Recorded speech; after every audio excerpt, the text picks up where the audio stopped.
I don't think the community spirit's coming back. I think that volunteerism as we used to know it is dead. I don't think that people, for a large part, will do things on a repeated basis, frequently without compensation of some form.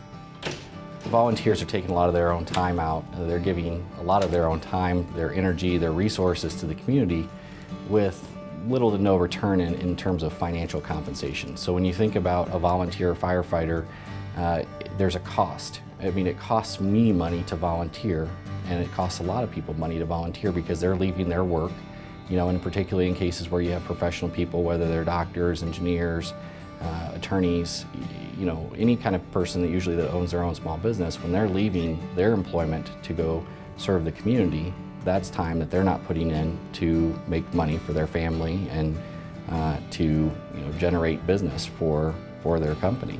And so when you look at it from that standpoint, there's kind of the double cost of volunteering. There's the time cost, but there's also the resource cost.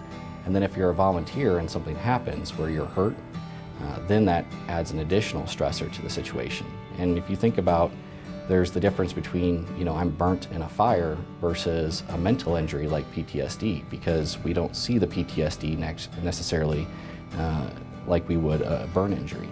And so for a volunteer, if I have a mental injury, my mind is my revenue generator as an attorney.